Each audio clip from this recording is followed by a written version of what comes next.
神舟9號同天宮1號太空實驗室首次載人自動交會對接成功，組合體狀態正常。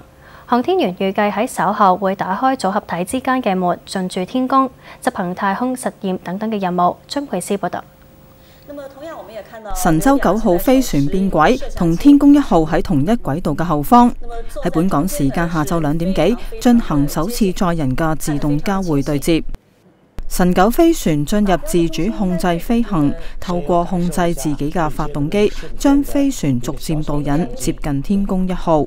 對接機構捕獲。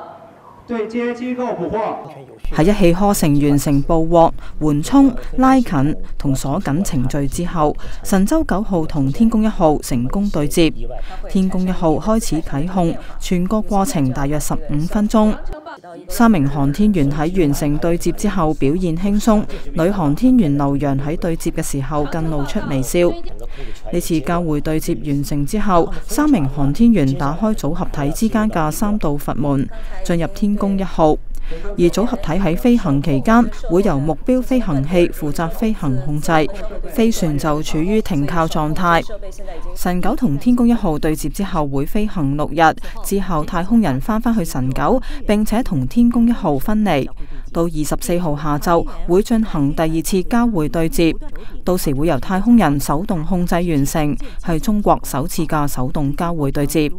Now 寬頻電視記者張佩斯報道。